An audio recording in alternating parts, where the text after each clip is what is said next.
Okay, so this is a short video to review for you or teach you, depending on where you are mathematically, what you've learned so far, the trig functions and how we use the trig functions to determine things about a right triangle.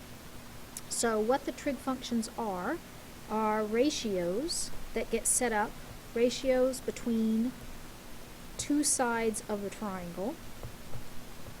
But it's not just any triangle, it has to be a right triangle, that these ratios allow you to determine the angles in the triangle.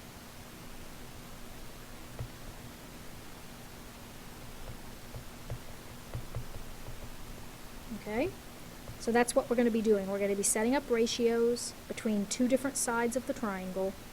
We have to use a right triangle for it, so I have a right triangle drawn right here where this is the right angle, and we're going to be able to determine the angles. Now I'm going to, for the purpose of this, I'm going to do some labeling here. I'm going to call the sides of my triangle A, B, and C, which you're pretty familiar with, and I'm going to call my angles, you may not be as familiar with this, I don't know, but I'm going to call this angle theta, and I'm going to call this one up here alpha. So I have so these are all the sides and all the angles that are labeled. So you already know, I'm sure, the Pythagorean theorem. A squared plus b squared equals c squared. So that is definitely something that is valid to use in this situation. You should also know that in this case, theta plus alpha are going to equal 90 degrees. They are, I think we call that supplements of each other. Their sums add up to 90 degrees. So what this does, what we do with these trig functions is that we have unknown angles or we have unknown sides, and we use the trig functions to figure out what those are. There are basically three trig functions. There's actually more than three, but there's three trig functions that we will use in this class. And those are sine, cosine, and tangent are the three trig functions. The others are not ones that we're going to be dealing with on a regular basis. So I'm going to give you the formulas for each of those. I'm going to show you how to write them out shorthand, and then we're going to kind of play around with them and see how we use them.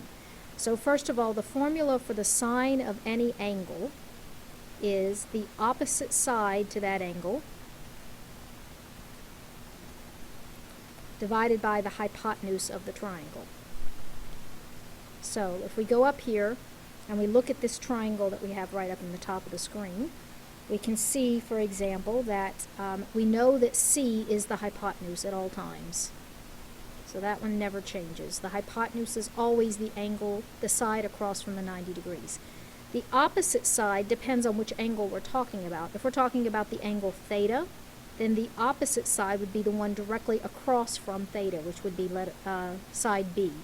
But if we're talking about alpha, then the opposite side would be the one across from alpha, which is side A. So it depends on which angle you're talking about as to which side is considered the opposite side.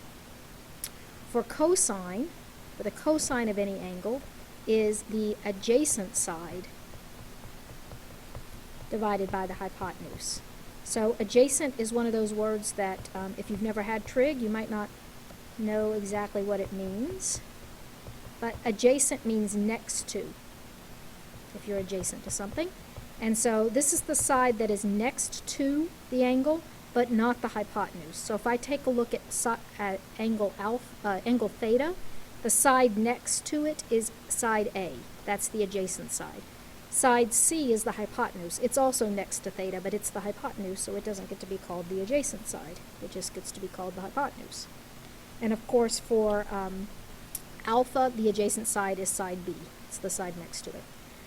The last trig function is the tangent. The tangent of any angle is the opposite side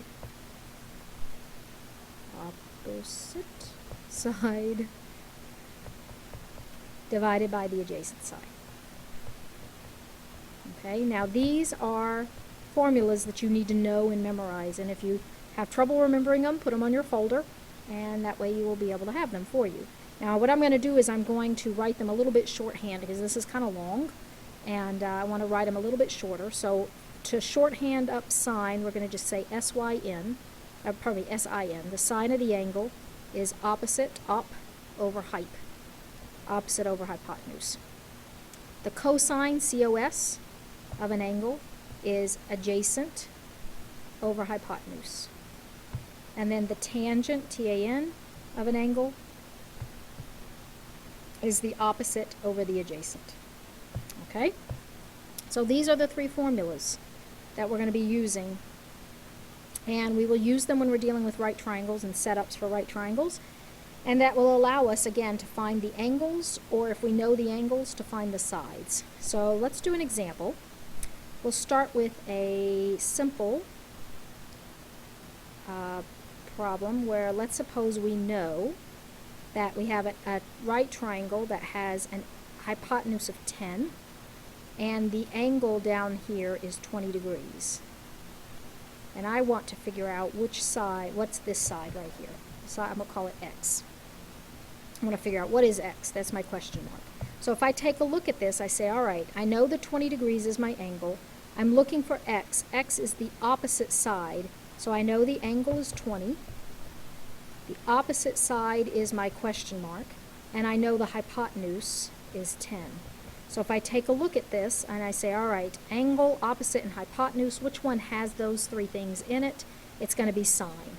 So I will use the sine of the angle, the sine of 20 degrees, equals the opposite side. The opposite side is X, and the hypotenuse is 10.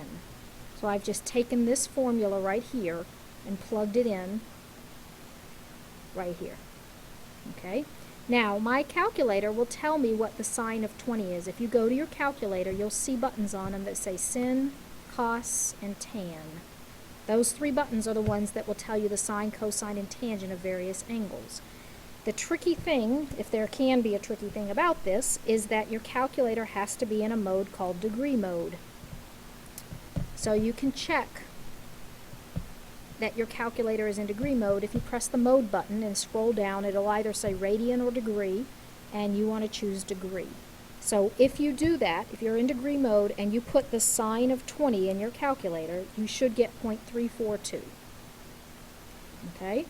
So if you can't get 0.342, then you need to play around, because sometimes you have to put sine and then the number 20. Some calculators you have to put the 20 in first and then press the sine button. So it depends on which calculator you have as to what order you place these numbers in here, but you definitely want the sine of 20 to be 0.342. So you're going to play around with that, get your sine of 20 to be 0.342. That's going to be equal to x over 10, since the sine of 20 is 0.342. And then, of course, just to solve for x, you multiply both sides by 10. That gets the 10 out of the denominator, and 10 times 0.342 is 3.42. And that's going to be my x. So my x is 3.42. And it'll have the same units that the 10 has. If the 10 has any units, then the 3.42 will have those same units. If I wanted to find this side, the y side, there's a couple of things I could do. I could use Pythagorean theorem, because I now know 10 squared is 3.42 squared plus y squared, and I could solve for y that way. I could also use cosine, since I know I'm looking for the adjacent side, and I know the hypotenuse. So I could use the cosine. Or I could use the tangent, since I know the opposite side, and I'm looking for the adjacent. So there's different ways you could go about finding y. I'm going to use the cosine. I'm going to say the cosine of 20 degrees is the adjacent side divided by the hypotenuse. Now I'm going to go to my calculator. I'm going to plug in cosine of 20 degrees, and I should get 0.939 equals y over 10. And of course, do the same thing you did before. Multiply both sides by 10. And then you get y being 9.39. That should be the same thing you get if you do Pythagorean theorem or if you do it through tangent. So no matter which method you use, as long as it's mathematically correct, you should get the same answers. So that's how we use sine, cosine, and tangent to figure out the sides. We can also use sine, cosine, and tangent to figure out the angles. So let's say, for example, we have a triangle, and we'll start with something that we're very familiar with, a 3, 4, 5 triangle. You may already know what the angles are for a 3, 4, 5 triangle, but we're going to do these anyway. So let's suppose I want to figure out for a 3, 4, 5 triangle what this angle theta is. I want to figure out what this is. So I know all my sides, and so I know the opposite, I know the adjacent, I know the hypotenuse. What I don't know is the angle. So what I'm going to do, I'll just make a list real quick. The opposite is 4, the adjacent is 3, and the hypotenuse is 5. So what I'm going to do is I'm going to go back up and I'm going to look at my formulas, and I actually, since I know all my sides, I can use all of my formulas, any of them, sine, cosine, or tangent. I don't have to use all of them, I just have to use one. For this problem, I'm going to use tangent, since we haven't really played with that one yet. So I'm going to say, all right, the tangent of the angle, but I don't know what the angle is, so I have to just leave it as theta, is equal to the opposite side over the adjacent. So if I fill that in, I'm going to say the tangent of the angle is 4 over 3. Opposite over adjacent. Now, in my calculator, 4 divided by 3 is 1.33 repeating. Correct? So it's 1 1/3 basically. So that's what the tangent of the angle is. This, however, is not what the angle is. So the angle itself I need to get by itself, and in order to do that I need to get rid of this tangent that's right here so that I can just have the angle. The way I get rid of the tangent is we do something called inverse functions, and if you look on your calculator at your sine, cosine, and tangent buttons, you'll notice that right above them they'll have a little bitty word sine minus 1, cosine minus 1, and tangent minus 1. That'll be right above the buttons. Those minus 1s are the inverse functions, and what they do is they basically get rid of the function itself. So what you're going to do mathematically is you're going to take the inverse tangent of this entire equation. Okay? And so you're going to have inverse tangent of theta, and you're going to have inverse tangent, inverse tangent of 1.33, repeating. So I'm taking the inverse tangent of both sides. Now, inverse tangent and tangent get rid of each other, and they leave just theta. So on the left-hand side, just the theta remains. On the right-hand side, tangent to the minus 1 of 1.33 is an angle. So you're going to need to figure out what that is. In your calculator, you can press inverse tangent and then fill it in with 1.33 repeating, and you'll get 53 degrees, around 53 degrees. It won't be exact, but about 53 degrees.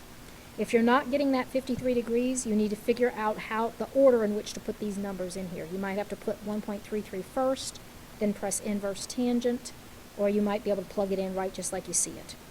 Okay? So that will get you 53 degrees. That tells us that this angle is 53. If you had used sine or cosine and the correct side, you would have also gotten 53. Now if I want to find alpha, it's easy to do because I know those two are supplements of each other, so 90 minus 53 is 37.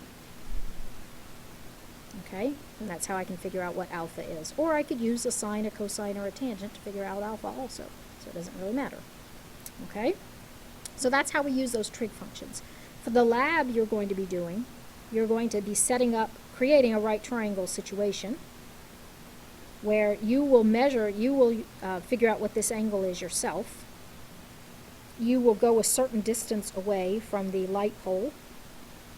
So this distance is going to be something that you know, because you will stand out here, and you will be trying to figure out what this height is for the light pole. Okay, so you're going to know this side will be a known value, the angle will be a known value, and this is going to be your unknown value. So you have to figure out which combination of sine, cosine, or tangent do you use to figure out, what you need to know in that triangle. Okay? And I have given you a worksheet, I imagine, of just basic sine, cosine, and tangents, and I'm going to ask that you complete that worksheet and get it back to me, turn it in, and on the due date, and that way I can just check to make sure that everybody knows what's going on.